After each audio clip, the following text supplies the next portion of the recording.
Hey, Bruce, yesterday in practice, you talked about getting to the net. How pleased were you with the manner in which you scored the 2 goals in the third period there? Well, I mean, obviously, I'm happy they got rewarded. When you're trying to preach something or sell's probably not the right word, 'cause I think every coach in the league probably talks about a net presence, but and it happens for you, then it's a lot easier to back it up now with your own eyes and through video that, hey, you know, this is the way goals are scored. And obviously we'd like to be a better rush team. We want to get back to being better functioning or more efficient on the power play. But in the meantime, 5-on-5, you know, you've got to get some traffic. Charlie Coyle again, right in front of the goaltender. And then the other goals is just a matter of people getting there and the puck arriving on time. So happy for the guys. It was a battle out there. No easy games in this league, and credit to us though. We played winning hockey in the third period and both ends of the ice. You know, you talk about the offensive part, but the other end, we didn't give up anything in the third either. So we allowed ourselves to stay in the game. Go next to Chris Ryan.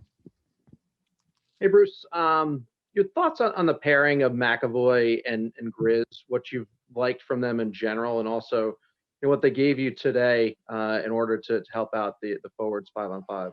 Well, they're real clean. 2 schools of thought is, you have offensive guys, play them together. Sometimes you lose something on the other pairs, but, and we've discussed that internally. That's why we started them apart. We've just thought, since we've had the rash of injuries that, we'll have the one strong pair and split them up periodically. See if we can get some easy transition out of our end against good offensive lines that, can get frustrated. So, ozone blue line, they feed off each other well, and we need it. And I think in today's game, every team, every organization will tell you that you need puck moving guys to help create offense. And if you look at, obviously the first goal, guy, walks the blue line, lateral movement, stuff we're trying to get all our younger guys to do better and find a shooting lane. That's what happened. Obviously you need the net presence. And then Charlie McAvoy, just kind of making plays with his feet, going down the wall. So it's both ways offensively. It's down the wall and it's across the blue line.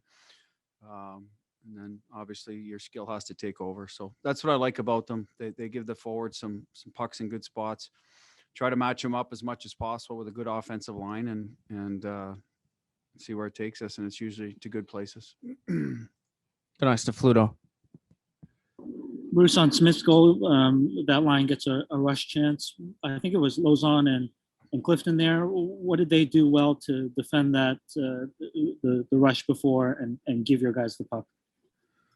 I'd have to look at it again, Fluto, to be honest with you. I didn't get time to look at the plays, but I do remember that Smitty came back with a hard back check on one of them, broke up a play because he went through the middle of the ice.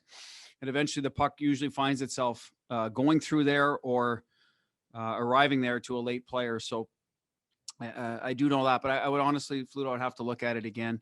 Typically, when you kill rushes, it's because you have a good gap and you're able to angle the puck carrier and then challenge any play. So that to me is when rush defenses excels is when you're killing them at the blue line. If not, you're folding and waiting for a late guy to come back and hope that he's on time and goes to the right spot. And tonight I thought, like I said, in the third period, we had a couple of back checks I thought we did a real good job on. So let me look at it again. I'll be able to better answer your question.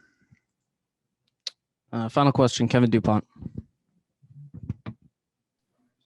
A couple of things, if I could. Vladar had that one boo-boo, but otherwise looked really strong. I imagine you're impressed.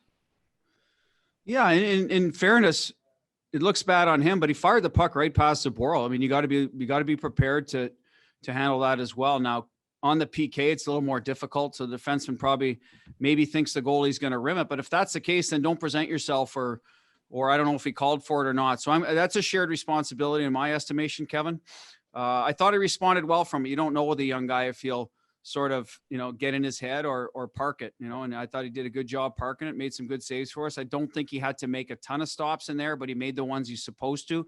Bit of an unfortunate goal. Looked like an off net shot.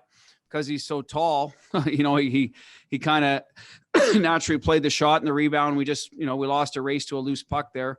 Give their guy credit for winning that battle. But all in all, I thought he had a really strong game with a couple of kind of, I don't want to call them fluky because that's not fair to their second goal.